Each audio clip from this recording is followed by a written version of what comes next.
जो है वो कर ली है। ठीक है, तो ग्लाइकोलाइसिस के बाद अब हम लोग यहां पर क्या देखने जा रहे हैं, अब हम लोग आज की क्लास में बहुत ही दो इंपॉर्टेंट चीजें सीखने जा रहे हैं। एक का नाम है यहां पर लिंक रिएक्शन और दूसरे का नाम है प्यारे बच्चों यहां पर आपका क्रैब साइकिल। क्या है भाई? Krebs cycle. ठीक है, तो ये चीजें अब हम सीखने जा रहे हैं। क्या क्या सीखने जा रहे हैं? हम आपका लिंक रिएक्शन सीखने जा रहे हैं और हम आपका यहां पर क्रैब साइकिल आज की क्लास में सीखेंगे। सबसे ज्यादा क्वेश्चन आपका अप टू ऑक्सीडेटिव फॉस्फोराइलेशन ही आता है, यानी कि glycolysis, link reaction, Krebs cycle, fermentation, फिर आपका यहां पर ग्लाइऑक्सिलेट साइकिल हो गया और देन आपका आ गया यहां पर क्या, ईटीसी और ऑक्सीडेटिव फॉस्फोराइलेशन। यहां तक मैक्सिमम क्वेश्चंस आपके मेटाबॉलिज्म पार्ट से बनते हैं। सो अब ये देखते हैं लिंक रिएक्शन का मतलब क्या होता है। As I told you earlier कि लिंक करना यानी कि एक ऐसी रिएक्शन है जो दो चीजों को लिंक करती है। तो ये लिंक रिएक्शन का मतलब होता क्या है और ये किस किस को लिंक करती है?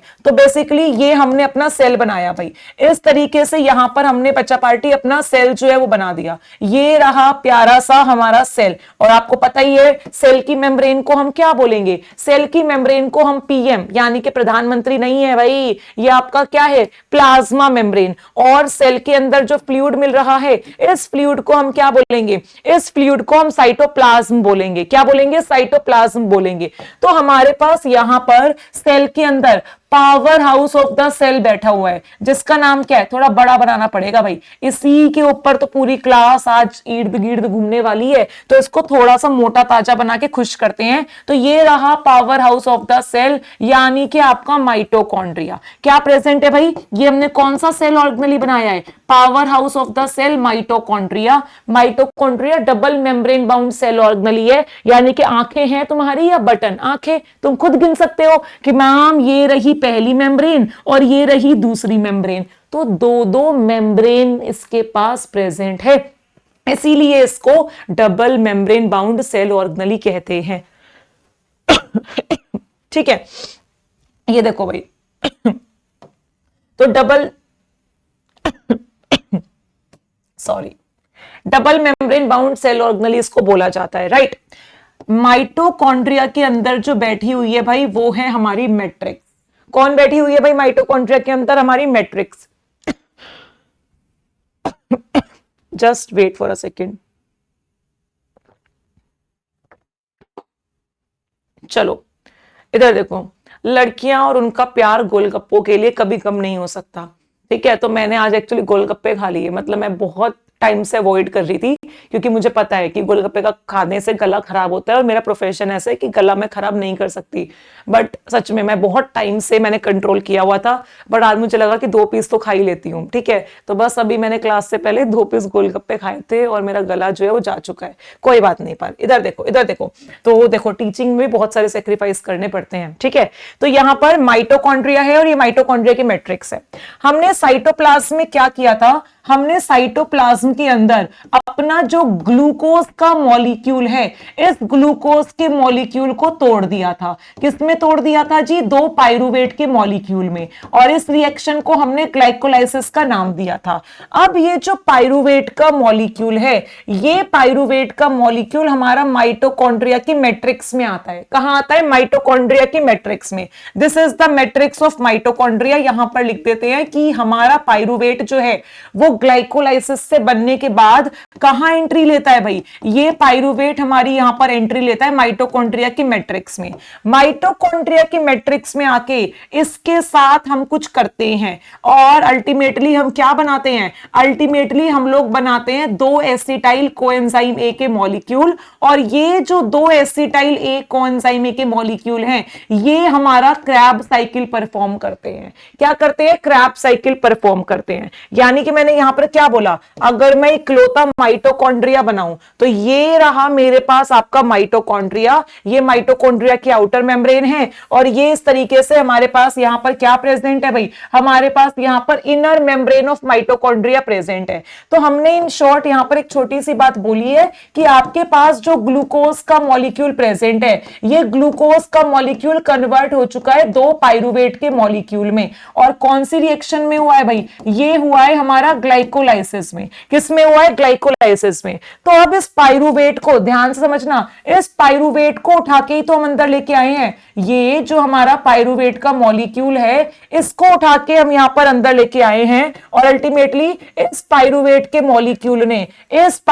मॉलिक्यूल ने यहां पर क्या बनाया है, इसने बनाया है यहां पर दो मॉलिक्यूल एसिटाइल कोएंजाइम ए का। और ये एसिटाइल कोएंजाइम ए अल्टीमेटली अब यहां पर क्या परफॉर्म करवाएगा, ये यहां पर परफॉर्म करवाएगा आपका क्रैब साइकिल। क्या करवाएगा, क्रैब साइकिल। ठीक है, तो ये जो रिएक्शन है जिसने हमारे पाइरूवेट से एसिटाइल कोएंजाइम ए बनाए हैं बेटा जी, इस रिएक्शन को लिंक रिएक्शन कहते हैं। और ये किस किस को लिंक कर रही है, हमारी ग्लाइकोलाइसिस को क्रैब साइकिल से जो लिंक करता है वो लिंक रिएक्शन है। क्योंकि ग्लाइकोलाइसिस ने बना के दे दिया पाइरूवेट और क्रैब साइकिल को चाहिए एसिटाइल कोएंजाइम ए। तो पाइरूवेट से एसिटाइल कोएंजाइम ए बनाने का जो काम है, यानी ग्लाइकोलाइसिस के प्रोडक्ट को क्रैब साइकिल से कैसे रिलेट करना है, एसिटाइल कोएंजाइम ए से रिलेट करना है, तो पाइरूवेट से एसिटाइल कोएंजाइम ए बनाने का जो काम होता है ना, वो हमारे लिंक रिएक्शन का होता है।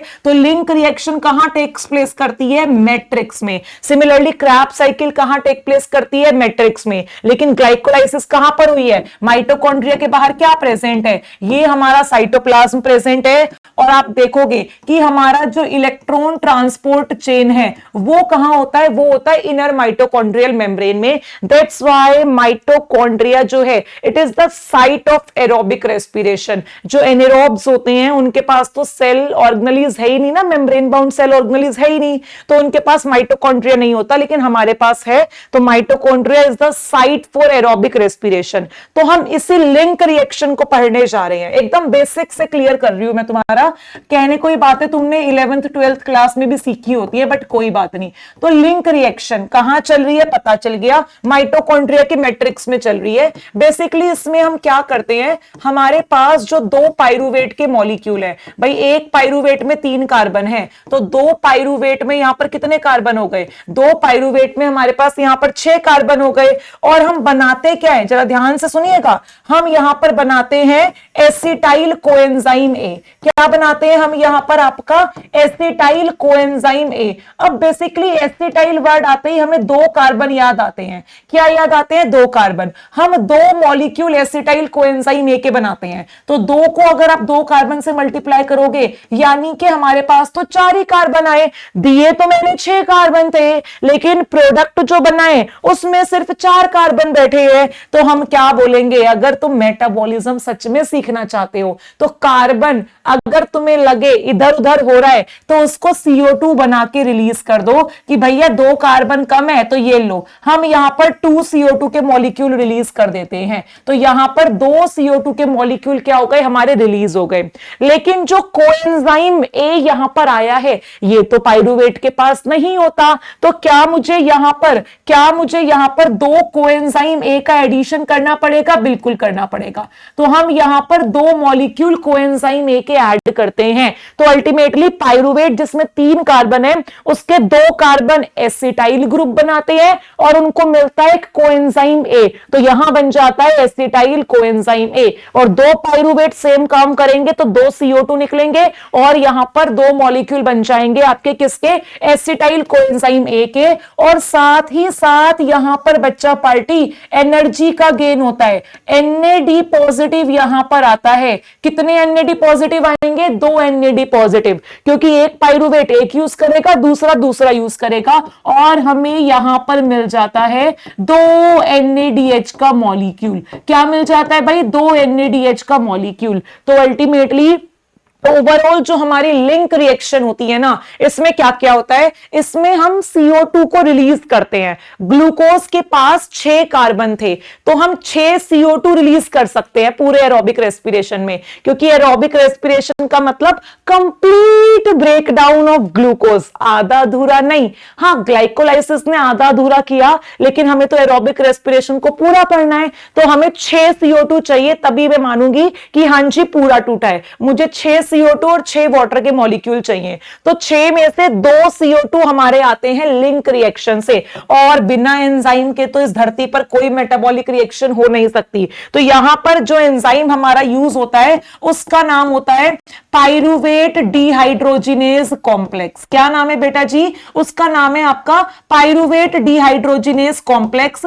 प्यार से इसका जो निक नेम है ना वो PDC है। और ये जो पाइरुवेट डिहाइड्रोजिनेज कॉम्प्लेक्स है, इट इज वेरी कॉम्प्लिकेटेड, क्योंकि ये 3 अलग अलग एंजाइम के मिक्सचर से बना है। ठीक है, तो आई थिंक एक ओवरव्यू आपको समझ में आया होगा कि लिंक रिएक्शन में हम 2 पाइरुवेट से किस तरीके से 2 एसिटाइल बनाते हैं, और हमें यहां पर 2 NADH का फायदा होता है। कितना फायदा होता है एनर्जी की टर्म्स में? 2 NADH का फायदा होता है। तो बेटा जी एक पिक्चर ना पाइरुवेट का स्ट्रक्चर और एसिटाइल कोएंजाइम का स्ट्रक्चर तो आपको पता होना चाहिए। तो एक पिक्चर जरा यहां पर हम देख लेते हैं। ठीक है, एक ओवरव्यू यहां पर मैं आपको दिखा देती हूं कि ये रिएक्शन होती कैसी है। It is very simple to understand, बस आप मेरे साथ बने रहिए सेशन में। ये देखो भाई, लिंक रिएक्शन कहां टेक्स प्लेस करती है भाई? मैट्रिक्स में, माइटोकॉन्ड्रिया की मैट्रिक्स में ये रिएक्शन टेक्स प्लेस करती है, जिसको पाइरुवेट डिहाइड्रोजिनेज कॉम्प्लेक्स एंजाइम करवाता है, जो फर्दर 3 एंजाइम से बना है, जिसको हम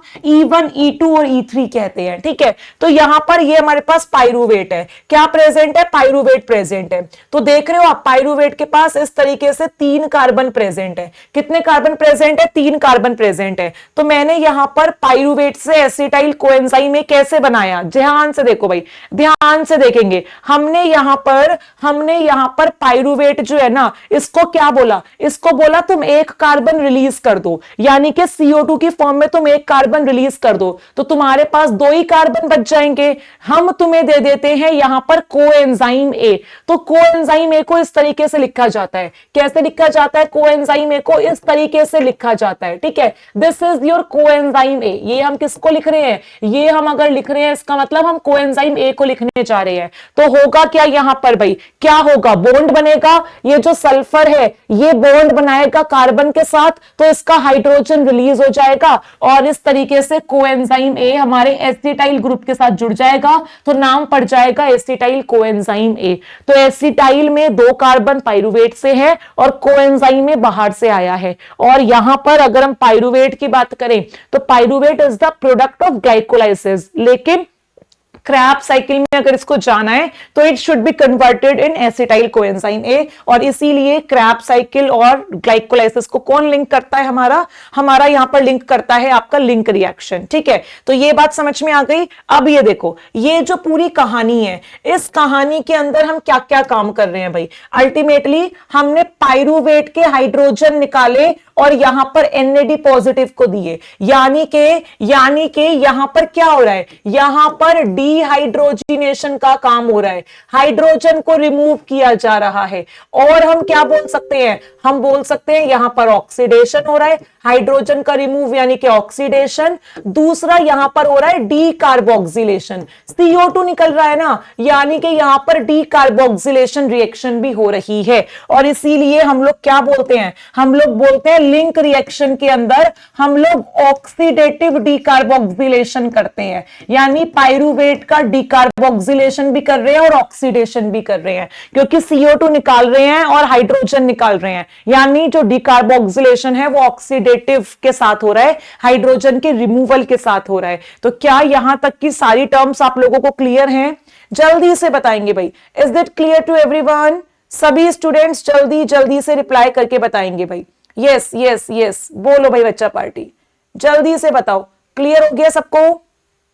यस, ऑब्वियस सी बात है, पहले ग्लाइकोलाइसिस होगा फिर लिंक रिएक्शन होगा, क्योंकि लिंक रिएक्शन तभी होता है जब पाइरुवेट होता है। तो पहले हम ग्लाइकोलाइसिस से पाइरुवेट बनाते हैं, फिर लिंक रिएक्शन करवाते हैं। और ये मैंने आपको फर्स्ट क्लास में ही बताया था कि भाई हमेशा सीक्वेंस फॉलो होती है, रेंडमली कुछ नहीं हो सकता। जैसे कि अगर आपको एक घर बनाना है तो पहले आप क्या करोगे? आप ईंटें इकट्ठी करोगे, सीमेंट लाओगे, ईंट और सीमेंट से अपना दीवार खड़ी करोगे। यूं थोड़ी है कि सीधा घर बनाना है तो पेंट लाके पेंट करना शुरू कर दोगे, नहीं ना। तो ऐसे ही सब कुछ काम करने होते हैं, लेकिन सीरीज में। पहले ग्लाइकोलाइसिस, फिर लिंक रिएक्शन, फिर क्रैब साइकिल, उसके बाद ETC and then oxidative phosphorylation. चले भाई, बहुत बढ़िया बेटा। हाइड्रोजन रिमूव करने का काम एंजाइम का है। एंजाइम जो होता है उसका काम है कि वो मॉलिक्यूल यानी सबस्ट्रेट के हाइड्रोजन रिमूव करवा रहा है। ठीक है, चलो जी, बहुत बढ़िया। यस, नहीं नहीं, एंजाइम का नाम यही है, पाइरुवेट डिहाइड्रोजिनेस कॉम्प्लेक्स। ये कोएंजाइम ए का एडिशन भी कर रहा है, ये आपका कार्बन डाइऑक्साइड को रिमूव भी कर रहा है और हाइड्रोजन को रिमूव भी कर रहा है। ठीक है, चलो भाई, इधर देखो, इधर देखो, इधर देखो। पाइरुवेट डायरेक्टली क्रैब साइकिल में इन्वॉल्व नहीं हो सकता, क्योंकि पाइरुवेट जो है वो सीधा अपना यहां पर क्रैब साइकिल का जो पहला स्टेप है उसको एग्जीक्यूट नहीं करवा सकता। पाइरुवेट से आपको एसिटाइल ही बनाना पड़ेगा, तभी क्रैब साइकिल स्टार्ट हो सकती है। ठीक है, दो कोएंजाइम क्यों दिया भाई? दो पाइरुवेट हैं तो भाई दोनों को दोगे ना, एक कोएंजाइम में दोनों भाई कैसे शेयर करेंगे भैया? दोनों को कोएंजाइम दोगे तभी तो दो एसिटाइल कोएंजाइम में बनेंगे, दो कोएंजाइम में देने पड़ेंगे, सिंपल सी बात है। चलो, नहीं अभी मैं और इसके आगे कुछ नहीं बताऊंगी, क्योंकि अभी मेरा ये टॉपिक बचा हुआ है, मैं ऑलरेडी सब कुछ बताने वाली हूं, तो थोड़ा सा पेशेंस रखो, थोड़ा सा पेशेंस रखो। जो बच्चा टीपीपी वगैरह पूछ रहा है ना, वो मैं पढ़ाऊंगी। मैंने पहले ही कहा था जब क्लास स्टार्ट हो रही थी कि मुझसे बस जितना मैं पढ़ा रही हूं उसी के बारे में यस या नो बोलो, क्योंकि आप जो बोलने वाले हो वो मैं पढ़ाने वाली हूं। ठीक है, तो फ्यूचर क्वेरीज अभी अपनी रखो अपने पास, क्योंकि अभी पूरा जो टॉपिक है वो बचा हुआ है। चलो भाई, इधर देखो, इधर देखो, इधर देखो, ये देखो, हम यहां पर बात करने जा रहे हैं बेटा आपके पाइरुवेट डिहाइड्रोजिनेस कॉम्प्लेक्स के बारे में, कि ये जो हमारा पाइरुवेट डिहाइड्रोजिनेस कॉम्प्लेक्स प्रेजेंट है ना, इसमें कितनी एंजाइम की यूनिट पार्टिसिपेट करती है, कितने कितने तरीके के मॉलिक्यूल्स हैं, क्या वो यहां पर किसी कोफैक्टर को यूज करते हैं और उनका स्पेसिफिक फंक्शन क्या है, ये सारी बातें हम पढ़ने जा रहे हैं। किसके रिस्पेक्ट में पढ़ने जा रहे हैं भाई? हमारे पाइरुवेट डिहाइड्रोजिनेस कॉम्प्लेक्स के रिस्पेक्ट में। और यहां से आप लोगों का क्वेश्चन आजकल आने लगा है भाई, यहां से क्वेश्चन आप लोगों का बनता है, तो थोड़ा सा ध्यान से सुनेंगे। As I told you earlier कि हमारा जो पीडीसी यानी पाइरुवेट डिहाइड्रोजिनेस कॉम्प्लेक्स है, ये आपके तीन अलग अलग एंजाइम से बना है, जिसको प्यार से हम लोग क्या कहते हैं? E1, E2 और E3 कहते हैं। क्या कहते हैं प्यार से इसको? हम E1, E2 और E3 कहते हैं। ठीक है, तो ये जो हमारा E1, E2 और E3 है, इनका निकनेम है बस ये, इनके रियल नाम क्या है वो आपको पता होने चाहिए। E1 को हम लोग जनरली प्यार से पाइरुवेट डिहाइड्रोजिनेस कहते हैं। क्या कहते हैं भाई? पाइरुवेट डिहाइड्रोजिनेस कहते हैं। E2 का नाम यहां पर क्या होता है? तो जरा इसका नाम भी हम सीखते हैं। इसका नाम होता है डाईहाइड्रोलिपोइल ट्रांस एसिटाइलेज, ट्रांस एसिटाइलेज। और अगर हम बात करें E3 की, तो E3 का नाम होता है आपका डाईहाइड्रोलिपोइल डिहाइड्रोजिनेस, डाईहाइड्रोलिपोइल डिहाइड्रोजिनेस। ये इनके पूरे पूरे नाम हैं। क्या है? पूरे पूरे नाम हैं। अब आता है कि ये कितनी पॉलीपेप्टाइड से बने हैं भाई? एंजाइम आपके प्रोटीन से तो होते हैं, तो ये कितनी कितनी पॉलीपेप्टाइड से बने हुए हैं ये आपको पता होना चाहिए। E1, E2 और E3 मिलके आपका पाइरुवेट डिहाइड्रोजिनेस कॉम्प्लेक्स बना रहे हैं। यानी कि ये जो कॉम्प्लेक्स है, इसमें E1 का तड़का भी है, E2 का भी है और E3 का भी है। तो इंडिविजुअल E1 कितनी पॉलीपेप्टाइड से बना है, E2 कितनी पॉलीपेप्टाइड से बना है, ये हम सीखने जा रहे हैं। और बहुत ही सिंपल है, बहुत ही सिंपल है। क्या भाई? जो शुरू में आया उसको 24-24 और आने वाले को हमने आधा यानी कि 12 दे दिया। 24-24-12 इस तरीके से बस आप यहां पर याद कर लो।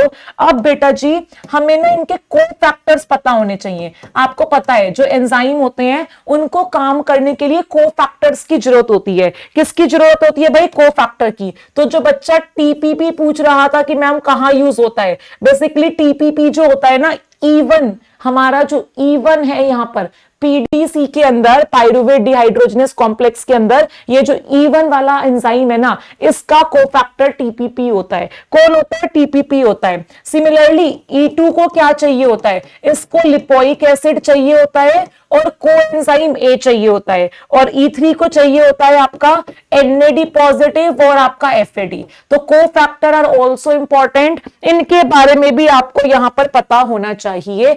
Now we are dealing with the specific एक फंक्शन कि इनका फंक्शन क्या है भाई, what are the function of these 3 unit, E1 क्या करता है, E2 क्या करता है, E3 क्या करता है। तो भाई E1 का काम तो बहुत ही सिंपल है, ये जो हमारा E1 है ना, इसका काम बहुत ही सिंपल है। और इसका काम क्या है, जो हमने 2 मेन रिएक्शन पढ़ी थी, यानी कि एक तो पाइरुवेट का CO2 निकाल लो और उसके हाइड्रोजन निकाल लो, यानी कि decarboxylation and oxidation of pyruvate, ये दोनों इंपॉर्टेंट रिएक्शन हमारा E1 करवाता है। कौन करवाता है, E1। E1 कहता है मैं पाइरुवेट के हाइड्रोजन भी चुरा के ले जाऊंगा, यानी कि उसका ऑक्सीडेशन भी करवा दूंगा, और चलो तुम कह रहे हो मैं घर में सबसे बड़ा हूं तो मैं एक एक्स्ट्रा काम कर देता हूं, मैं उसका CO2 भी निकलवा देता हूं। तो डिकार्बोक्सिलेशन और हमारा यहां पर क्या भाई, हमारा यहां पर ऑक्सीडेशन पाइरुवेट का, ये दोनों के दोनों काम हमारे E1 की जिम्मेदारी होती है। किसकी होती है,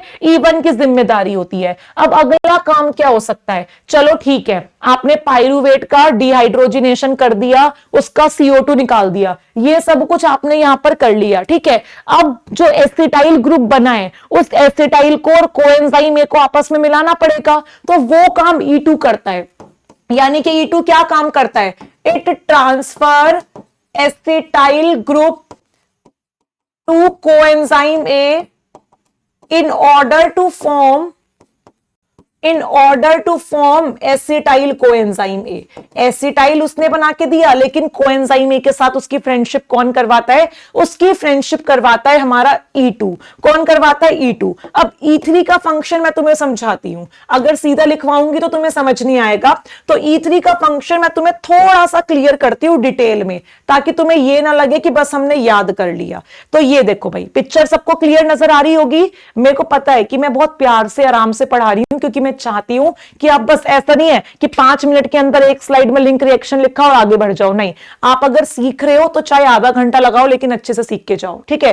तो चलो भाई, यहां पर हम बात कर लेते हैं किसकी, हम बात कर लेते हैं आपकी यहां पर इस E3 के रोल की। तो हमने क्या देखा, जो पाइरुवेट है, इस पाइरुवेट में जो हमारा E1 होता है, कौन होता है, E1 होता है। ये क्या काम करता है, ये CO2 का रिमूवल भी करता है और उसके हाइड्रोजन का रिमूवल भी करता है।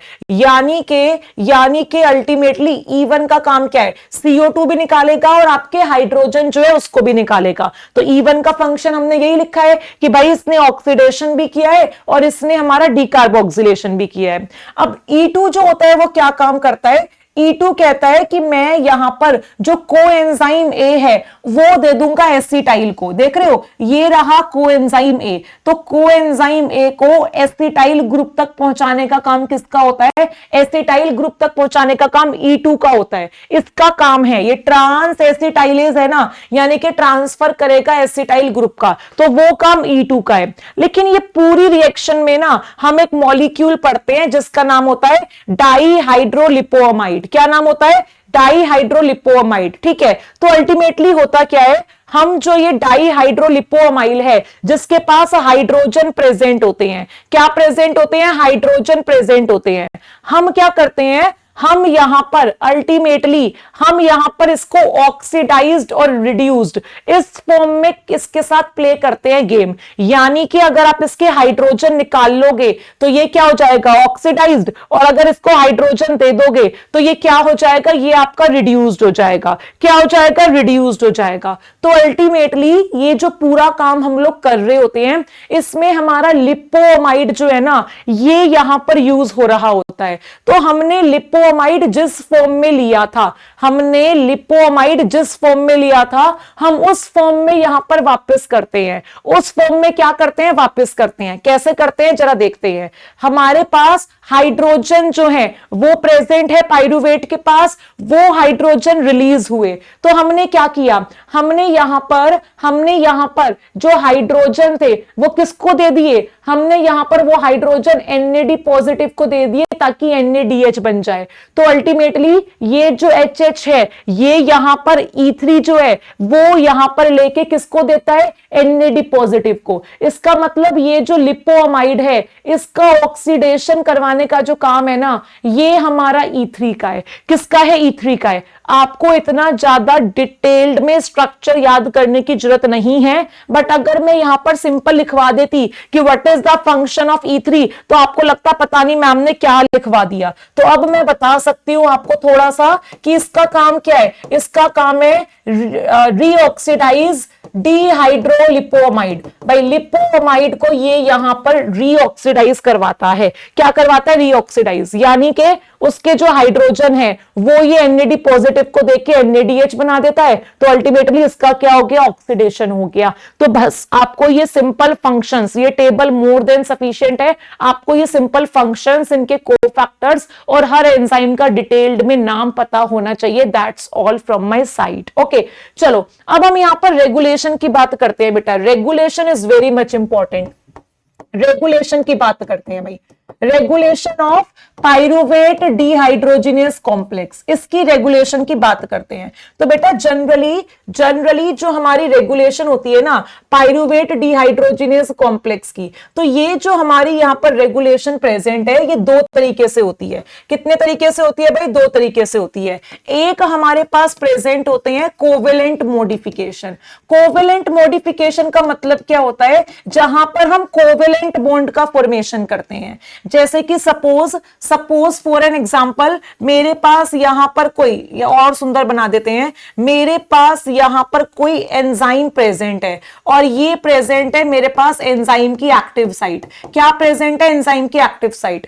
अगर मैं यहां पर इसको कोई कोवेलेंट बॉन्ड दे दूं, लेट सपोज मैंने यहां पर फोस्फोराइलेशन का इवेंट करवा दिया। किसका इवेंट करवा दिया? फोस्फोराइलेशन का। यानी कि यहां पर मैंने क्या किया? मैंने यहां पर कर दिया फोस्फेट ग्रुप का एडिशन। तो यहां पर कोवेलेंट बॉन्ड बना एंजाइम के साथ, जिसके रहते एंजाइम की जो एक्टिविटी है वो मॉडिफाई हो गई। भाई फोस्फेट ग्रुप मिला ना, addition of phosphate to enzyme. Enzyme को यहां पर क्या मिला? फोस्फेट, एक कोवेलेंट बॉन्ड मिला, जिसकी वजह से क्या हो गया? जिसकी वजह से यहां पर एंजाइम अब मॉडिफाई हो गया। जो काम वो पहले कर रहा था अब वो काम नहीं करेगा, या पहले कोई काम नहीं कर रहा था अब वो काम करने लग जाएगा। तो this is known as covalent modification. अब जो सेकंड तरीके की मॉडिफिकेशन बेटा जी हमारी आती हैं, उनको कहा जाता है प्यार से एलोस्टेरिक मॉडिफिकेशंस या एलोस्टेरिक रेगुलेशन।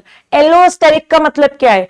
आप एक्टिव साइट के ऊपर अटैक नहीं कर रहे हो, एक्टिव साइट के अलावा कहीं और आके बाइंड कर रहे हो। जैसे कि सपोज ये यहां पर इस तरीके से हमारी एक्टिव साइट प्रेजेंट है। क्या प्रेजेंट है? एक्टिव साइट प्रेजेंट है। अब मैंने यहां पर एक्टिव साइट के अलावा कहीं और मॉलिक्यूल को बाइंड करवा दिया। मॉलिक्यूल एक्टिव साइट पर अटैक नहीं कर रहा, कहीं और अटैक कर रहा है, जिसके रहते हमारा यहां पर एंजाइम के अंदर क्या हो गया? मॉडिफिकेशन हो गया। ये हमारी एलोस्टेरिक मॉडिफिकेशंस कहलाती हैं।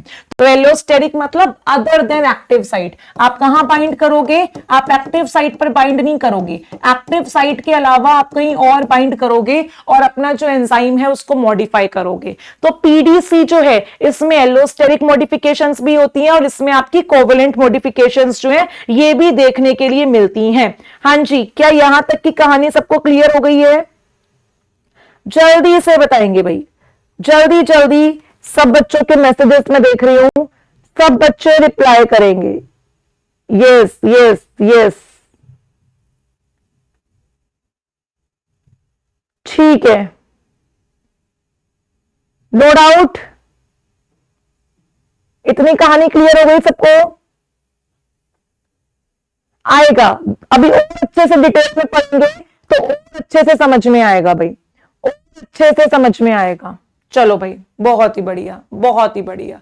अब इधर वाले बच्चों को भी दो दो सिस्टम में इतने सारे बच्चे हैं, चैट देख लेते हैं भाई। इधर वाले बच्चों का भी देख लेते हैं।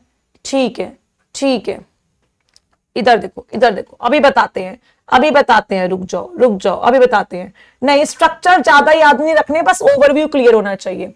देखो, अगर मैं यहां पर E1 की बात करूं, E1 का जो रेगुलेशन होता है ना बेटा, ये आपका कोवेलेंट मॉडिफिकेशन होता है। E1 हमारा यहां पर कोवेलेंट मॉडिफिकेशन से रेगुलेट किया जाता है। ये देखो, जो मेरा E1 नाम का एंजाइम है यहां पर जो यूज हो रहा है, ये E1 जो है भाई, एंजाइम यानी कि प्रोटीन, और प्रोटीन किससे बनते हैं? अमीनो एसिड से। तो जब E1 एंजाइम का जो सेराइन अमीनो एसिड है, जब ये सेरीन अमीनो एसिड जो है ये फोस्फोराइलेटेड नहीं होता, यानी कि अगर ये हमारा डीफोस्फोराइलेशन फॉर्म में प्रेजेंट है, कौन सी फॉर्म में प्रेजेंट है? डीफोस्फोराइलेशन फॉर्म में प्रेजेंट है, डीफोस्फोराइलेशन। तो ये जो E1 होता है ना बेटा, ये हमारा एक्टिव होता है। क्या होता है? एक्टिव होता है। लेकिन अगर मैंने इसका फोस्फोराइलेशन करवा दिया, कौन सा एंजाइम फोस्फोराइलेशन करवाता है? अब तो तुम सीख गए होंगे, बताया भी था मैंने तुम्हें, काइनेज नाम का जो एंजाइम होता है वो फोस्फोराइलेशन का इवेंट करवाता है। तो अल्टीमेटली अगर मैं अपने सेरीन का यहां पर फोस्फोराइलेशन करवा देती हूं, तो ये जो बेचारा हमारा E1 है ना, ये हो जाता है इनएक्टिव। और एक बार ये भी लिखा हुआ था पेपर के PYQ में कि फोस्फोराइलेशन का मतलब हमेशा किसी को एक्टिव करना होता है, नहीं।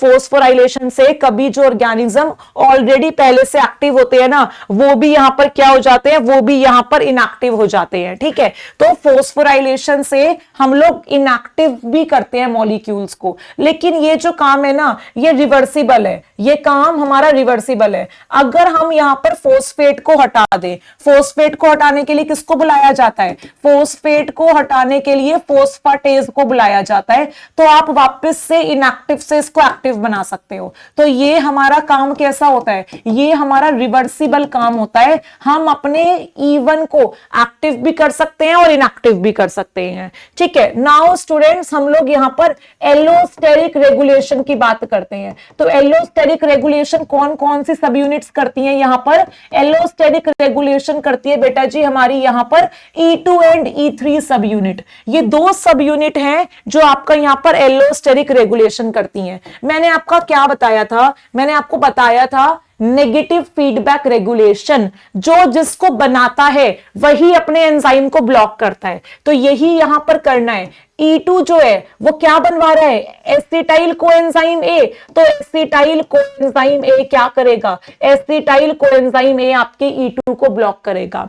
लेकिन जो सबस्ट्रेट, जो खर्च होता है, वो अपने बनाने वाले एंजाइम को एक्टिवेट करता है। यानी कि जो खाली कोएंजाइम ए आप यूज कर रहे हो, वो बोलेगा मैं तो यहां पर E2 के फेवर में हूं। किसके फेवर में हूं? E2 के फेवर में हूं। तो अल्टीमेटली हम लोग यहां पर रेशियो निकालते हैं। क्या निकालते हैं? रेशियो। अगर हमारा acetyl coenzyme A, ratio coenzyme A, अगर ये रेशियो ज्यादा है तो इसका मतलब क्या है? इसका मतलब ये ज्यादा है और ये कम है। तो ओवरऑल यहां पर क्या हो जाएगा? हम बोलेंगे नेगेटिव वाला बड़ा है, इसका मतलब E2 इनहिबिट हो जाएगा। लेकिन अगर मैं बोलूं आपको कि acetyl coenzyme A, ratio coenzyme A हमारा लो है, इसका मतलब ऊपर वाला छोटा होगा, नीचे वाला बड़ा होगा, तभी तो ओवरऑल वैल्यू हमारी कम आई है। तो अगर नीचे वाला पॉजिटिव ज्यादा है, ऊपर वाला जो इनहिबिट कर रहा है वो कम है, तो ओवरऑल रिजल्ट क्या आएगा? E2 क्या रहेगा? E2 हमारा एक्टिवेट रहेगा।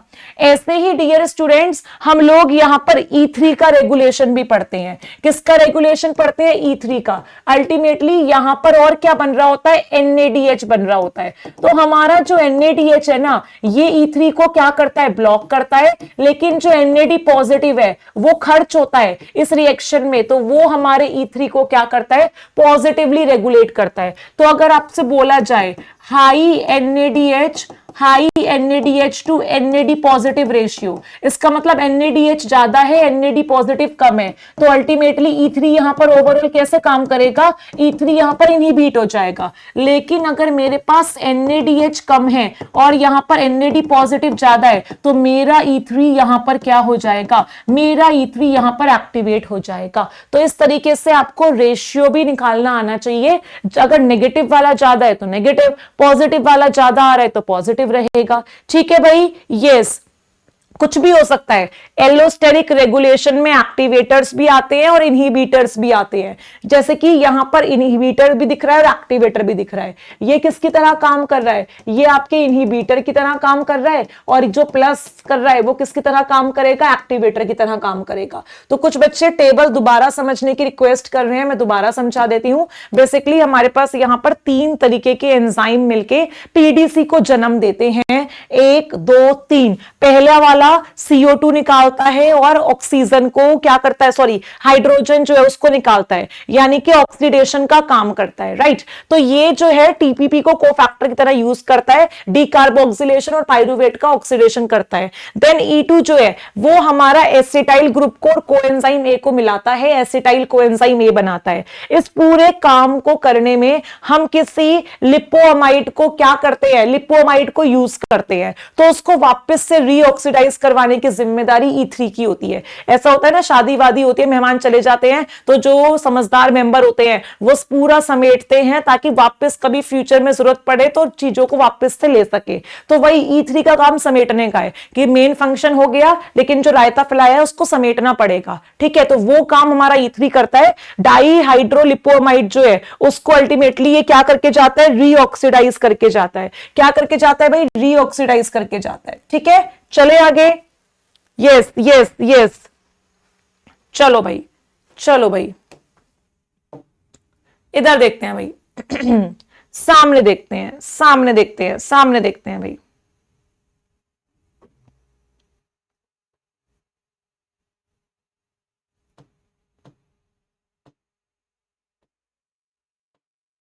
चलो, क्रैप साइकिल, लिंक रिएक्शन हमने अच्छे से पढ़ ली। अब हम यहां पर बात करने जा रहे हैं आपके क्रैप साइकिल की। किसकी बात करने जा रहे हैं? क्रैप साइकिल की। अच्छा, टीपीपी का फुल फॉर्म कौन बताएगा भाई? Who will tell me the full form of TPP? Yes yes yes, जल्दी से बताओ, what is the full form of TPP? तुम सबकी चैट दिख रही है, बहुत बेसिक सी फुल फॉर्म है, आप सबने सुनी हुई होती है भाई। क्या फुल फॉर्म होती है टीपीपी की? बहुत ही सिंपल है, विटामिन B1 में भी पढ़ते हो ना तुम इसको, विटामिन B1 में भी पढ़ते हो भाई। कौन सा पायरोफॉस्फेट होता है? Thiamine pyrophosphate. बेटा विटामिन B1 में भी तुम टीपीपी के बारे में पढ़ते हो। टीपीपी का मतलब क्या होता है तुम्हारा? Thiamine pyrophosphate, thiamine pyrophosphate, TPP, ठीक है। थायामिन पायरोफॉस्फेट, ये फुल फॉर्म होती है टीपीपी की। चलो भाई, ये स्ट्रक्चर याद नहीं करने बेटा, स्ट्रक्चर याद नहीं करने, नहीं स्ट्रक्चर याद नहीं करने। हाँ, E1 जो है वो हाइड्रोजन निकलवा रहा है और E3 NAD पॉजिटिव तक हाइड्रोजन पहुंचा रहा है, ये फर्क है दोनों में। चलो चलो, अब हम क्रैप साइकिल पढ़ते हैं भाई। Now it's high time to start Krebs cycle, otherwise miss हो जाएगा टॉपिक हमारा। चलो क्रैप साइकिल की बात करते हैं। बहुत प्यारी सी साइकिल है, आई थिंक हर बच्चा पढ़ता है, नीट में, CUET UG में, CUET PG में, या MSc में, या BSc में, या 11th क्लास में, हर बच्चे को कहीं ना कहीं क्रैप साइकिल के बारे में पता होता है। तो भाई क्रैप साइकिल जो है इसको हम लोग और क्या क्या कहते हैं? इसको हम लोग सिट्रिक एसिड साइकिल के नाम से भी जानते हैं, क्योंकि इस साइकिल में जो पहला प्रोडक्ट बनता है उसका नाम सिट्रिक एसिड होता है, इसीलिए इसको हम प्यार से सिट्रिक एसिड साइकिल के नाम से भी जानते हैं। और ये जो सिट्रिक एसिड होता है ना, इसमें हमारे पास क्या प्रेजेंट होते हैं? 3 कार्बोक्सिलिक एसिड प्रेजेंट होते हैं। तो इसी रीजन से इस साइकिल को try carboxylic acid, try carboxylic acid cycle के नाम से भी जानते हैं, यानी कि TCA साइकिल आप सबने सुना होगा। तो चाहे आप इसको ट्राई कार्बोक्सिलिक एसिड साइकिल बोल लो, चाहे सिट्रिक एसिड साइकिल बोल लो, चाहे आप इसको क्रैप साइकिल बोल लो, ठीक है। क्रैब क्यों कहते हैं? अच्छा ये भी सुन लो भाई, क्योंकि इसकी डिस्कवरी H.A. क्रैब ने की थी भाई, क्योंकि डिस्कवरी H.A. क्रैब ने की थी, इसीलिए साइकिल का नाम क्रैब साइकिल पड़ गया है। क्रैब साइकिल जो है ये कहां पर टेक प्लेस करती है भाई? तो क्रैब साइकिल हमारी माइटोकॉन्ड्रिया की मैट्रिक्स में टेक्स प्लेस करती है। It takes place in the mitochondrial matrix, ठीक है। और यहां पर 8 स्टेप्स हम लोगों को पढ़ने हैं। जैसे ग्लाइकोलाइसिस में 10 स्टेप होते हैं, यहां पर 8 स्टेप होते हैं। तो चलिए अब उनको पढ़ने की कोशिश करते हैं। बहुत ही सिंपल है क्रैब साइकिल को सीखना समझना, it is very much simple, बहुत ही सिंपल है, ठीक है। तो सबसे पहले आपको पता है हमारे पास यहां पर एसिटाइल कोएंजाइम ए का मॉलिक्यूल प्रेजेंट है। देखो जो काम एक एसिटाइल का मॉलिक्यूल करेगा वही दूसरा भी करेगा। तो मैं यहां पर एक एसिटाइल कोएंजाइम ए की मॉलिक्यूल की कहानी सुनाती हूं और आपको काम है उसको 2 से मल्टीप्लाई करना, क्योंकि हमारे पास 2 एसिटाइल कोएंजाइम ए क्रैब साइकिल में एंटर करते हैं, पर हम ये देख रहे हैं कि एक क्या करता है, जो एक करेगा वही उसका दूसरा भाई करेगा, तो हम अल्टीमेटली सबको 2 से मल्टीप्लाई कर देंगे, राइट। चलो भाई इधर देखो, इधर देखो, इधर देखो, होता क्या है, ये जो एसिटाइल कोएंजाइम ए है ना, इसमें है आपके 2 कार्बन। कितने कार्बन है? 2 कार्बन। ये एसिटाइल कोएंजाइम ए यहां पर रिएक्ट करता है ऑक्सैलो एसीटेट से। ऑक्सैलो एसीटेट भी बोलते हैं या ऑक्सैलो एसिटिक एसिड भी बोल सकते हैं, जैसे सिट्रेट भी बोल सकते हैं और सिट्रिक एसिड भी बोल सकते हैं, मैलेट भी बोल सकते हैं, मैलिक एसिड भी बोल सकते हैं, पाइरुवेट भी बोल सकते हैं, पाइरुविक एसिड भी बोल सकते हैं, ठीक है। तो अल्टीमेटली ऑक्सैलो एसीटेट में कार्बन का नंबर बहुत इंपॉर्टेंट है, 4 कार्बन होते हैं। और ऑक्सैलो एसीटेट पहले से मैट्रिक्स में पड़ा हुआ है, पहले से मैट्रिक्स में पड़ा हुआ है, अब इसको एसिटाइल कोएंजाइम में मिलता है। तो एसिटाइल कोएंजाइम में कहता है कि मैं अपना कोएंजाइम ए तो रिलीज करूंगा, यानी कि तुम मेरे अंदर से सिर्फ 2 कार्बन ले सकते हो, मैं और कुछ नहीं दूंगा, मैं अपना कोएंजाइम में नहीं दूंगा, क्योंकि मैंने कोएंजाइम में मैट्रिक्स से मांगा था जब मैं लिंक रिएक्शन कर रहा था। और मैं एहसान फरामोश बिल्कुल भी नहीं हूं कि टीचर पढ़ाता है, रिजल्ट आता है और मैं रिजल्ट नहीं बताता। भाई ये बहुत अच्छे मॉलिक्यूल्स हैं, तुम्हारी तरह नालायक बच्चे नहीं है कि जो रिजल्ट भी नहीं बताते हैं, ठीक है। तो ये बहुत बढ़िया मॉलिक्यूल है। ये कहता है मैं भूला नहीं हूं, बुरे समय में इसने मुझे संभाला था, मुझे कोएंजाइम दिया था, तो मैं अपना एहसान चुका देता हूं, मैं अपना कोएंजाइम में मैट्रिक्स को वापस दे देता हूं। तो कोएंजाइम में तो बेटा जी ये वापस दे देता है। तो हमें मिलते क्या है? हमें मिलते हैं यहां पर 2 कार्बन के मॉलिक्यूल। 4 कार्बन तुम्हारे पास हैं, 2 कार्बन तुम्हारे पास हैं, मिल मिला के कितने कार्बन हो गए जी? मिल मिला के हो गए यहां पर 6 कार्बन, और यहां पर बन गया सिट्रेट नाम का मॉलिक्यूल। तो पहला जो प्रोडक्ट, फर्स्ट जो प्रोडक्ट यहां पर बनता है, लिख देते हैं भाई इसको, ये हमारा फर्स्ट प्रोडक्ट है। फर्स्ट प्रोडक्ट जो बना वो सिट्रेट है, इसीलिए इस साइकिल को सिट्रिक एसिड साइकिल के नाम से जाना जाता है। And this is your step number first. कौन सा स्टेप है भाई? ये आपका स्टेप नंबर फर्स्ट है। और यहां पर जो एंजाइम यूज होता है उसका नाम होता है सिट्रेट सिंथेज। क्या नाम होता है? Citrate synthase. तो भाई यहां पर लिखना भी जरूरी है कि जो हमारा स्टेप नंबर फर्स्ट है, इट्स एन कंडेंसेशन स्टेप। यहां पर हमने 2 मॉलिक्यूल का कंडेंसेशन किया है, 2 मॉलिक्यूल को जोड़ा है। क्या किया है? 2 मॉलिक्यूल को जोड़ा है। अब ये जो हमारा सिट्रेट प्रेजेंट है ना बेटा, ये जो सिट्रेट है इसके साथ हम यहां पर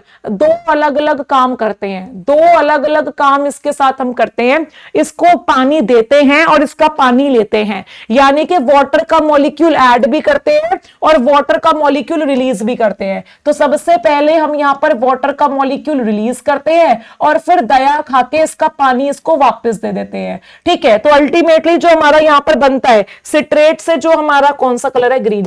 सिट्रेट से जो हमारा मॉलिक्यूल बनता है उसका नाम होता है आइसोसिट्रेट। आइसोसिट्रेट में कार्बन इधर उधर नहीं हुआ, क्योंकि मैंने पानी का इधर उधर किया है, कार्बन का नहीं किया। तो ये हमारा स्टेप नंबर 2 होता है। किसी किसी बुक में डायरेक्ट दिखाते हैं सिट्रेट से आइसोसिट्रेट बना, और किसी किसी में इसको ऐसे लिख देते हैं कि ये सेकंड ए है और सेकंड बी है। तो बीच में जो मॉलिक्यूल हमारा यहां पर बनता है भाई, उसका नाम आपको पता होना चाहिए। बीच में जो इंटरमीडिएट बनता है उसका नाम होता है सिस एकोनिटेट। क्या नाम होता है? सिस एकोनिटेट। और जो एंजाइम इन दोनों स्टेप में यूज हुआ है उसका नाम होता है एकोनिटेज। क्या नाम होता है? एकोनिटेज।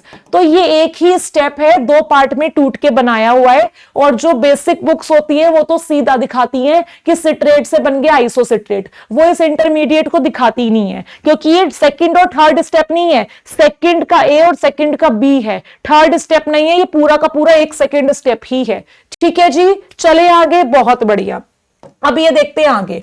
हमारे पास यहां पर भाई अभी तक हमारे पास यहां पर 2 स्टेप हो गए हैं, कार्बन का नंबर चेंज नहीं हुआ, लेकिन अब बेटा जी यहां पर कार्बन का नंबर चेंज होगा। क्या चेंज होगा? कार्बन का जो नंबर है वो चेंज होगा। 2 रिएक्शन लगातार यहां पर ऐसी होंगी जिसमें हम यहां पर CO2 को निकालेंगे, और जब जब CO2 निकलेगा तब तब हमारा NAD+ आ जाएगा हाइड्रोजन मांगने, यानी तब NADH भी बनेगा। तो अब आपका क्या हुआ? आपके पास यहां पर 6 कार्बन प्रेजेंट थे, आपने पहली बार CO2 को निकाल दिया, तो यहां पर 5 कार्बन का एक प्यारा सा मॉलिक्यूल जिसका नाम सुन सुन के तुम बड़े हुए हो, वो बनता है अल्फा कीटो ग्लूटारेट बनता है। क्या बनता है? अल्फा कीटो ग्लूटारेट बनता है यहां पर, यानी कि ये रहा आपका स्टेप नंबर 3। और मैंने बताया है कि जब जब हाइड्रोजन रिलीज होता है तो तब तब तुम क्या करते हो? सबस्ट्रेट के आगे जिसके हाइड्रोजन चुराए हैं उसका नाम लिख के बस डिहाइड्रोजिनेज लगा देते हो। तो एंजाइम का नाम याद करना बहुत ही आसान है, वेरी सिंपल। आइसोसिट्रेट का हाइड्रोजन चुराया है तो ये आइसोसिट्रेट का हाइड्रोजन चुराने वाला यानी आइसोसिट्रेट डिहाइड्रोजिनेज हो गया। और यहां पर करा क्या क्या है बता दो भाई, हम यहां पर क्या क्या कर रहे हैं? हम यहां पर डीकार्बोक्सिलेशन कर रहे हैं, और वो भी कैसा? ऑक्सीडेटिव। हाइड्रोजन चुरा रहे हैं ना, तो हम यहां पर लिंक रिएक्शन की तरह ऑक्सीडेटिव डीकार्बोक्सिलेशन कर रहे हैं। इतने से बात नहीं बनती। अल्फा कीटो ग्लूटारेट कहता है अच्छा मैं ऐसे बनाऊं, मैं भी ऐसे ही बनाऊंगा, यानी कि कॉपी कैट, वो मंकी वाली कहानी सुनी है ना कि मैंने कैप फेंकी तो हम भी कैप फेंकेंगे। तो ये वही कॉपी कैट वाले बच्चे हैं कि अच्छा इसकी ड्रेस बड़ी सुंदर लग रही है, आज जाके मैं भी मिंत्रा से यही ऑर्डर करूंगी, मैं भी सेम काम करूंगा। तो अल्टीमेटली बेटा जी अल्फा कीटो ग्लूटारेट से वापस से हम लोग CO2 यहां पर इस तरीके से निकालते हैं, और क्या बन जाता है? हमारे पास यहां पर NAD पॉजिटिव से NADH बन जाता है। और ये कौन सा स्टेप है? ये है हमारा स्टेप नंबर 4। क्या तुम में से कोई मुझे एंजाइम का नाम बता देगा? वापस हमने सेम काम किया है। कौन सा काम किया है? हमने किया है ऑक्सीडेटिव डीकार्बोक्सिलेशन। अरे बता दो, तुम्हारी आत्मा चिल्ला चिल्ला के कह रही होगी, कोई तो नाम तुम्हारा दिल बुला रहा होगा, जल्दी से बताओ भाई। यस यस, दिल में तो कोई और है तुम्हारे, एंजाइम का नाम कैसे आएगा? दिल में तो कोई और है तुम्हारे। चलो भाई जल्दी बताओ, जल्दी बताओ। क्वेश्चन पूछ लो, सन्नाटा छा जाता है। इनसे एक क्वेश्चन पूछ लो, एक भी बच्चा मैसेज नहीं करेगा, ऐसे हो जाता है जैसे सिट्टी पिट्टी गुम हो गई हो बिल्कुल ही। आया, शुक्र भगवान का, प्रियांजलि और सिया ने रिप्लाई किया, बहुत बढ़िया रिप्लाई किया कि मैम एक काम करो, एंजाइम का नाम रख दो अल्फा कीटो ग्लूटारेट डिहाइड्रोजिनेज। क्या रख दो एंजाइम का नाम? Alpha keto glutarate dehydrogenase. तो ये हमने रख दिया यहां पर एंजाइम का नाम। और अब कार्बन कितने बचेंगे मॉलिक्यूल के पास? 4। कितने कार्बन बचेंगे? 4 कार्बन बचेंगे। लेकिन कहानी यहां तक खत्म नहीं हुई। हम लोग ढीठ हैं, हम लोग वापस से कर्जा मांग लेते हैं। हम कहते हैं भाई कोएंजाइम में दे दिया था ना, एक बार दे दो, फिर से दोबारा दे देंगे। तो हमने यहां पर वापस से क्या मांग लिया? वापस से मांग लिया कोएंजाइम ए। तो अब जो मॉलिक्यूल यहां पर बनता है ना, वो बनता है सक्सिनाइल कोएंजाइम ए। सक्सिनाइल मतलब 4 कार्बन का मॉलिक्यूल, और हमने अलग से उसको कोएंजाइम ए दे दिया। क्या दे दिया? कोएंजाइम ए दे दिया।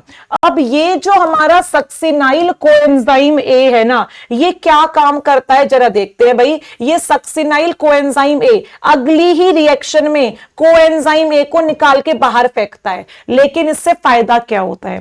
पहले तो तुमने लिया, अब तुम कोएंजाइम में बाहर निकाल के फैल रहे हो। ये क्यों कर रहे हो? इतना टेंट्रम क्यों शो कर रहे हो? तो ये कह रहे हैं मैम समझो बात को, अगर इतना बढ़िया बॉन्ड टूटेगा, अगर सक्सिनाइल और कोएंजाइम ए के बीच में दरार आएगी ना, एनर्जी रिलीज होगी। और अगर एनर्जी रिलीज होगी तो हम यहां पर एटीपी या जीटीपी बना लेंगे। जैसे कि एटीपी को फॉस्फेट देके एटीपी बनता है, ऐसे ही जीडीपी को फॉस्फेट देके जीटीपी बनता है। तो हम यहां पर सबस्ट्रेट लेवल फॉस्फोराइलेशन करके मैम क्या बना सकते हैं, जल्दी से बताओ। हम यहां पर या तो एटीपी बनाएंगे या जीटीपी, ठीक है, और करके लिखेंगे एटीपी या जीटीपी। यानी कि हमने क्या कर दिया, शॉर्ट में लिखवा दूं अब तो, एसएलपी सबस्ट्रेट लेवल फॉस्फोराइलेशन। और कौन से नंबर का स्टेप हो गया, ये हमने पढ़ लिया मैम, स्टेप नंबर 5। और जो मॉलिक्यूल यहां पर बनके तैयार हुआ है उसको मैम सक्सीनेट बोलेंगे। 4 कार्बन होंगे इसके पास, क्योंकि हमें इज्जत के साथ ऑक्सैलो एसीटेट वापस देना है, तो अब एक भी कार्बन नहीं चुरा सकते। और वैसे भी हम अपने घर से 2 ही कार्बन तो लाए थे, तो 2 CO2 निकाल के बाहर फेंक दिए हमने, यानी कि कार्बन नहीं खर्च कर सकते भैया, जितना खाना लाए थे खा लिया हमने, अब हम और कुछ नहीं कर सकते। तो अल्टीमेटली यहां पर अब जो एंजाइम यूज होगा उसका क्या नाम है, उसका नाम होता है बेटा जी, यहां पर एनीवन इन द क्लास जो बताए, सुना होगा सबने, इसका नाम होता है सक्सीनेट थायोकाइनेज। क्या होता है भाई, सक्सीनेट थायोकाइनेज इसको बोलते हैं। ठीक है, ठीक है। अब ये देखते हैं आगे का स्टेप बहुत इंपॉर्टेंट है, यहां से क्वेश्चन बनता है। देन बेटा जी ये जो हमारा सक्सीनेट है, इस सक्सीनेट से हम लोग फ्यूमारेट बनवाते हैं। क्या बनवाते हैं, सक्सीनेट से हम लोग फ्यूमारेट बनवाते हैं। फ्यूमारेट क्या काम करता है भाई, ये जो फ्यूमारेट है ये क्या काम करता है बेटा, ये फ्यूमारेट भी 4 कार्बन का मॉलिक्यूल होता है, लेकिन जब सक्सीनेट से फ्यूमारेट बनता है ना, तब यहां पर अल्टीमेटली वापस से डिहाइड्रोजिनेशन होता है, यानी कि यहां पर FAD आता है और हाइड्रोजन चुरा के लेके जाता है। तो इस बार जो एंजाइम का नाम है, वो क्या होगा, एनीवन इन द क्लास जो बता दे, सक्सीनेट के हाइड्रोजन चुराए है ना, तो एंजाइम का नाम होता है सक्सीनेट डिहाइड्रोजिनेज। क्या होता है एंजाइम का नाम आपका यहां पर, सक्सीनेट डिहाइड्रोजिनेज। देन बेटा जी हम लोग यहां पर फ्यूमारेट से एक मॉलिक्यूल बनवाते हैं जिसका नाम होता है मैलेट। क्या नाम होता है भाई, फ्यूमारेट से हम यहां पर एक मॉलिक्यूल बनाते हैं मैलेट, इसमें भी 4 कार्बन होते हैं। और ये जो हमारा मैलेट है ये अल्टीमेटली हमें क्या बना के देता है, ये अल्टीमेटली हमें ऑक्सैलो एसीटेट बना के देता है। तो इस तरीके से हमारे सारे स्टेप्स कंप्लीट होते हैं। जैसे कि स्टेप नंबर 6 हुआ, ऐसे ही स्टेप नंबर 7 होता है। और यहां पर जो एंजाइम यूज होता है उसको फ्यूमारेज कहते हैं। क्या कहते हैं, फ्यूमारेज कहते हैं। मैलेट से जब ऑक्सैलो एसीटेट बनता है तो वापस हाइड्रोजन रिलीज होते हैं और उनको कलेक्ट करने NAD आता है, यानी कि यहां पर अब जो एंजाइम का नाम हो जाएगा, ये जो हमारा स्टेप नंबर 8 है, यहां पर एंजाइम का नाम क्या हो जाएगा, याद करने की जरूरत ही नहीं है, आधी जगह तो तुमने डिहाइड्रोजिनेज डिहाइड्रोजिनेज डिहाइड्रोजिनेज करके याद कर लिया। तो इस तरीके से हमारे 8 स्टेप कंप्लीट होते हैं और TCA यानी कि क्रैब साइकिल जो है वो कंप्लीट होती है। और 2 एसिटाइल जब आएंगे तो वो दोनों ये सेम काम करेंगे और अल्टीमेटली हमारे यहां पर 4 CO2 बन जाएंगे। एसिटाइल ने 2 CO2 बना दिए, अब यहां पर दूसरा एसिटाइल 2 CO2 बनाएगा और यही हमारा एम था कि ग्लूकोज के 6 CO2 चाहिए। तो 2 लिंक रिएक्शन से निकल गए और 2 और 2 4 CO2 हमारे यहां पर निकल गए। बट यहां पर एक इंपॉर्टेंट पॉइंट है भाई, टोटल कितने एंजाइम आपने यूज करे भाई, जरा देखते हैं। 8 एंजाइम यूज करें तो यहां पर पहला स्टेप क्या था, पहला स्टेप था एडिशन। क्या था, एडिशन। उसके बाद सेकंड स्टेप में पहले डिहाइड्रेशन हुआ फिर हाइड्रेशन हुआ। तो लिख देते हैं भाई, सेकंड स्टेप में बेटा हमने करा, पता होना चाहिए ऐसे क्वेश्चन भी आ जाते हैं, हमने पहले डिहाइड्रेशन किया उसके बाद हमने हाइड्रेशन किया। जैसे मम्मी होती है ना, पहले डांट देती है फिर आके प्यार से चुप कर आती है, चल बेटा कोई बात नहीं कल से नहीं डांटूंगी, लेकिन कल फिर से डांट देती है। ठीक है, तो वही वाला काम है, डिहाइड्रेशन हुआ फिर हमारा यहां पर क्या हुआ, हाइड्रेशन। देन बेटा स्टेप नंबर 3 रट गया होगा ये तो तुम्हें कि मैम कुछ नहीं करना, बस आप ऑक्सीडेटिव डीकार्बोक्सिलेशन करवा दो। और अगला स्टेप भी कॉपी, क्या करती है लड़कियां, कॉपी करती है ना, तो वही ऑक्सीडेटिव डीकार्बोक्सिलेशन करवा दो मैम, और कुछ नहीं करना। स्टेप नंबर 5 में हम लोग क्या कर रहे हैं, तो स्टेप नंबर 5 में हम लोग SLP कर रहे हैं,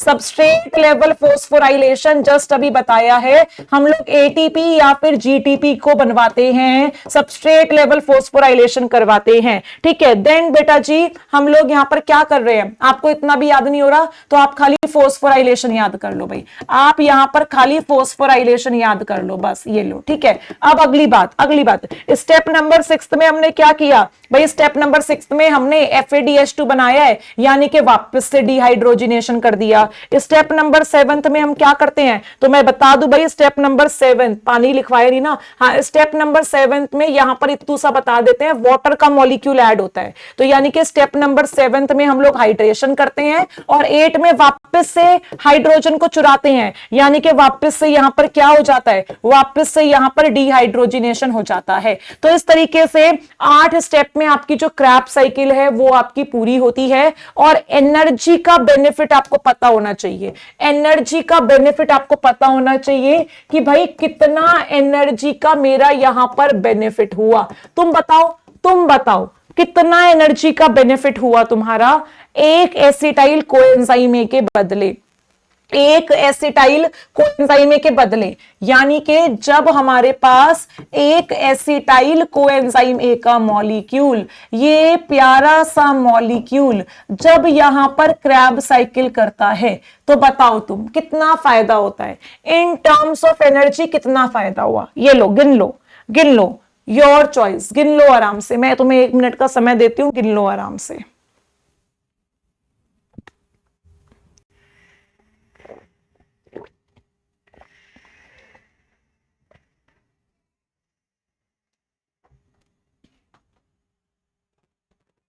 बेटा एसएलपी का मतलब क्या होता है, इसका मतलब तुमने मेरे से ग्लाइकोलाइसिस पढ़ी ही नहीं है। एसएलपी का मतलब होता है सबस्ट्रेट की वजह से फॉस्फोराइलेशन होना। एक बच्चा कह रहा है मैम कोएंजाइम में तो यहां भी रिलीज हुआ था, यहां भी, तो इसको एसएलपी क्यों नहीं कह रहे हो। अरे भैया क्रैब साइकिल से पहले जो मैंने ग्लाइकोलाइसिस पढ़ाया है उस पर थोड़ा तो ध्यान दो, थोड़ा तो नजर उठा के देखो, थोड़ा तो दिल लगाओ। ग्लाइकोलाइसिस से फॉस्फोराइलेशन मतलब यहां पर फॉस्फेट ग्रुप ऐड हुआ है, यहां कहीं फॉस्फेट ग्रुप थोड़ी ऐड हुआ है, यहां पर एटीपी या जीटीपी बना है, सबस्ट्रेट ने एनर्जी दी है, इसलिए सबस्ट्रेट लेवल फॉस्फोराइलेशन कह रहे हैं प्यारे बच्चों। ठीक है स्वाति, चलो देखते हैं भाई, देखते हैं। हाँ बोल सकते हो, यहां पर भी आप डिहाइड्रोजिनेशन वर्ड लिख सकते हो, यहां पर भी आप डिहाइड्रोजिनेशन वर्ड लिख सकते हो, इसमें कोई गलत बात थोड़ी है। ये लो लिख दो कि मैम हम यहां पर डिहाइड्रोजिनेशन लिखना चाहते हैं, लिख दो। यहां पर मैम हम डिहाइड्रोजिनेशन लिखना चाहते हैं, लिख दो। कौन मना कर रहा है, तुम्हारा अपना राज है, जब तक सही हो कुछ भी लिखो, गलत कुछ नहीं लिखना। कैसे काउंट करना है बेटा जी मैं बताती हूं, इधर देखो कैसे काउंट करना है। Very good question. देखो यहां कुछ एनर्जी मिली, नहीं मिली मैम, यहां कुछ मिला मैम, एक NADH नजर आ गया है, मन में लड्डू फूटा। अब क्या मिल रहा है मैम, एक और NADH मिल रहा है, मैम एक और NADH मिल रहा है। यानी कि मैम अगर हम NADH लिखेंगे ना तो एक एसिटाइल कोएंजाइम ए के बदले मैम आपको 3 बड़े बड़े भारी भरकम NADH मिलते हैं। अच्छा बच्चों और देखो और क्या मिला मुझे, और क्या मिला यहां पर NADH के अलावा क्या कोई और एनर्जी मिली। यस मैम, भले ही एक एक मॉलिक्यूल मिला है लेकिन FADH2 और ATP भी तो मिला है, तो लिख देते हैं। हमसे तो ओवरऑल एनर्जी पूछी है तो हम लिखते हैं भैया जी आपको एक FADH2 मिलता है यहां पर, और साथ में हमें यहां पर एक ATP या GTP मिलता है। लेकिन हमारी आत्मा जानती है कि क्रैब साइकिल में 2 एसिटाइल कोएंजाइम जाते हैं, एक तो समझने के लिए था, रियल में तो 2 ट्विंस है ना, तो क्या करो हम बोलो 2 से मल्टीप्लाई करेंगे भैया हम। ये लो जी मल्टीप्लाई कर दो। अब 2 से मल्टीप्लाई करना आता है या नहीं आता, बायो वाले बच्चों की मैथ्स खराब होती है लेकिन इतनी तो नहीं होगी ना। ठीक है चलो भैया करो, 3 को 2 से मल्टीप्लाई करोगे 6, 1 को 2 से मल्टीप्लाई किया कितना आया 2 आ गया, तो 2 मिलता है FADH2 और 2 मिलेगा GTP या फिर ATP। ठीक है जी, ऐसे करते हैं एनर्जी कैलकुलेट। अब ये देखो आगे की कहानी। अब हम ओवरऑल एनर्जी शीट बनाते हैं। ओवरऑल एनर्जी शीट हम लोग यहां पर बनाते हैं। मेरे साथ ध्यान से सुनेंगे। हमें पता है एक NADH का जो मेरा मॉलिक्यूल है, ये जब ETC और ऑक्सीडेटिव फोस्फोराइलेशन करेगा तो मुझे यहां से क्या मिलेगा, मुझे यहां से 2.5 ATP मिलेगा और अप्रोक्सीमेटली हम कितना मानते हैं, 3 ATP। सिमिलरली एक FADH2 जब ETC और ऑक्सीडेटिव फोस्फोराइलेशन करेगा तो हमें कितना ATP की जितना एनर्जी मिलती है, 1.5 ATP के जितना, और अप्रोक्सीमेटली कितना मानते हैं, अप्रोक्सीमेटली 2 ATP हम मानते हैं। ठीक है, तो यहां पर एनर्जी को जरा कैलकुलेट करो। स्टार्टिंग से हमारे पास सबसे बड़े भैया थे एक ग्लूकोज के मॉलिक्यूल जिसमें 6 कार्बन थे। ठीक है, क्या करा ग्लूकोज ने, कि अपनी नैया कैसे डुबाई, ग्लाइकोलाइसिस से। तो ये ग्लाइकोलाइसिस के झांसे में आया, ग्लाइकोलाइसिस ने क्या किया, तोड़ दिया, इसको काट के फेंक दिया 2 पाइरुवेट के मॉलिक्यूल में। लेकिन लेकिन किंतु परंतु बंतु सामने वो आती है, गाना है ना कोई, तो भाई वही लेकिन। लेकिन यहां पर कौन सा गाना है, मुझे गोविंदा का लग रहा है, गोविंदा था ना इस गाने में। यहां पर NADH का फायदा हुआ, नेट बेनिफिट लिखेंगे, नेट बेनिफिट लिखेंगे। 4 मत बोलना, 4 में से 2 का खर्चा भी तो किया था तुमने, तो हमें कितना फायदा हुआ था, 2 ATP का और 2 NADH का। ठीक है, अब ये देखो, अब ये देखो, अब ये देखो, अब ये देखो, 2 पाइरुवेट से हमने लिंक रिएक्शन भी तो कराई है, यानी कि 2 पाइरुवेट से जब मैम हमने आज की क्लास में लिंक रिएक्शन करवाई तो 2 एसिटाइल कोएंजाइम ए बन गए, और ये 2 एसिटाइल कोएंजाइम ए मैम हमें 2 NADH देके गए थे। अब ये 2 एसिटाइल कोएंजाइम ए के मॉलिक्यूल अगर आप लिखोगे कि इन्होंने क्रैब साइकिल करी है तो ये क्या देके गए हैं आपको, लिख दो। अभी तो पूरी महाभारत सीखी है कि इन्होंने हमें दिया है आपका 6 मॉलिक्यूल NADH का, 2 मॉलिक्यूल FADH2 का, और ATP की टर्म्स में लिखते हैं 2 मॉलिक्यूल ATP के, ये दिया है ना। कैलकुलेट कर लेते हैं, कैलकुलेट कर लेते हैं भाई। इधर देखो, इधर देखो, 2 NADH को 2.5 से मल्टीप्लाई करना, यानी कि कितना ATP हुआ, 5 ATP, और 2 ATP का मतलब कितना ATP, 2 ATP। ठीक है, 2 NADH है, यानी 2 को 2.5 से मल्टीप्लाई करो, कितना आंसर हुआ, 5 ATP। यहां पर 6 NADH को 2.5 से मल्टीप्लाई करो, 6 को मल्टीप्लाई करो 2.5 से, कितना आएगा, 6 दूनी 12 और आधा आधा 3, 15। 2 को मल्टीप्लाई करो 1.5 से और 2 को 2 लिखा रहने दो, यानी कि ये आ गया 15, 15 और 3 18, 18 और 2 20। कितना ATP निकला यहां से तुम्हारा 20 ATP निकला। अब इनको ओवरऑल जोड़ लो, यहां से देखो, ये देखो तुम, ये देखो, ये देखो, 1 सेकेंड, 2 ATP। यहां से हम लोगों को 7 ATP मिल रहा है, यहां से 5 ATP मिल रहा है, 7 और 5 कितने हुए, 12। यहां से 20 ATP मिल रहा है, कितना ATP मिल रहा है, 20 ATP। यानी कि जनरली एक ग्लूकोज से हमें यहां पर मिल गया 32 ATP। क्या मिल गया, 32 ATP। अब कभी कभी हमें 30 ATP भी मिलता है, क्योंकि शटल सिस्टम हम कौन सा यूज कर रहे हैं ये डिपेंड करता है। शटल सिस्टम मैं आपको अगली क्लास में पढ़ाऊंगी। शटल सिस्टम में क्या होता है मैं आपको बताती हूं।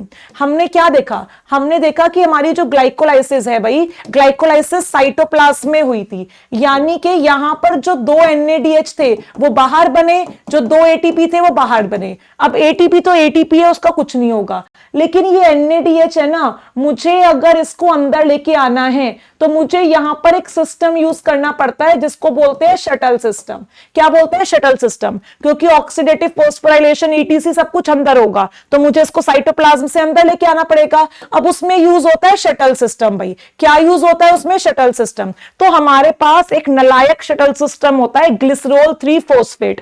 अगर वो यूज होता है ना तो वो 2 ATP रास्ते में कमीशन ले लेता है, तो उसके थ्रू हमारे ATP 2 कम हो जाते हैं। मैं डिटेल में अगली क्लास में पढ़ाऊंगी, यानी कि हमें सिर्फ 3 ATP मिलते हैं। तो या तो 30 मिलेंगे या 32 मिलेंगे, और ये बात किस पे डिपेंड करती है, ये बात आपके शटल सिस्टम पर डिपेंड करती है। किस पे डिपेंड करती है, शटल सिस्टम पे। अब तुम्हारा आंसर 38 कैसे आता है, इफ इफ आप अपनी कैलकुलेशन में अप्रॉक्स वैल्यू रख रहे हो, आप कह रहे हो मैं इसको एग्जैक्ट 2.5 नहीं मान रहा, मैं इसको 3 मान रहा हूं और इसको यहां पर मैं अप्रोक्सीमेटली 2 मान रहा हूं, तो आपका आंसर चेंज हो जाता है। जैसे कि 2 को 3 से मल्टीप्लाई करोगे, फिर आपका आंसर यहां पर चेंज हो जाएगा। ग्लाइकोलाइसिस में आप बोलोगे मैं 2 को 2.5 की जगह 3 से मल्टीप्लाई कर रहा हूं और 2 एटीपी मतलब 2 एटीपी, तो यहां आपका आंसर 6 एटीपी हो जाएगा। सिमिलरली जब आप लिंक रिएक्शन करोगे तो आप बोलोगे NADH मिले थे 2, तो मैं यहां पर 2 को 3 से मल्टीप्लाई करके 6 आंसर निकाल रहा हूं, ठीक है, 8 8, ठीक है, कितना आंसर निकाल रहा हूं 6। ऐसे ही अगर मैं यहां पर क्रैब साइकिल की बात करूं तो क्रैब साइकिल में 6 NADH थे, 3 से मल्टीप्लाई करो, 2 FADH2 थे, 2 से मल्टीप्लाई करो और 2 ATP को 2 लिखो, तो 6 और 3 कितना हो गया, 6 3 18, 18 और 2 और 2 4, 22, 22 और 2 24, कितना हो गया 24। तो अब गिन लो कितना आंसर आ जाएगा, 24 और 6 30, 30 और 8 38, बस ये फर्क होता है। और अगर शटल सिस्टम नालायक वाला आएगा तो कितना हो जाएगा 36, 2 कम हो जाएंगे। तो डिपेंड अपॉन शटल सिस्टम, किस पे डिपेंड करता है, शटल सिस्टम पे, जो हम आगे की क्लास में सीखेंगे, आगे की क्लास में सीखेंगे। आज भी सीख सकते हैं, अभी तो टाइम है, अभी तो टाइम है, आज भी सीख सकते हैं, आज सिखा दूं ना। चलो भाई, चलो भाई, सलमान खान और गोविंदा, ये कहां से, अच्छा वो जो मैं गाना गा रही थी, ठीक है भैया, ठीक है भैया, ठीक है। और देखो YouTube चैनल पर बहुत कुछ आप लोगों के लिए आता रहता है, तो आप लोग वेद प्रेप बायोलॉजी एकेडमी का YouTube चैनल भी सब्सक्राइब करके रखेंगे। ओके एस्पिरेंट्स, ठीक है जी।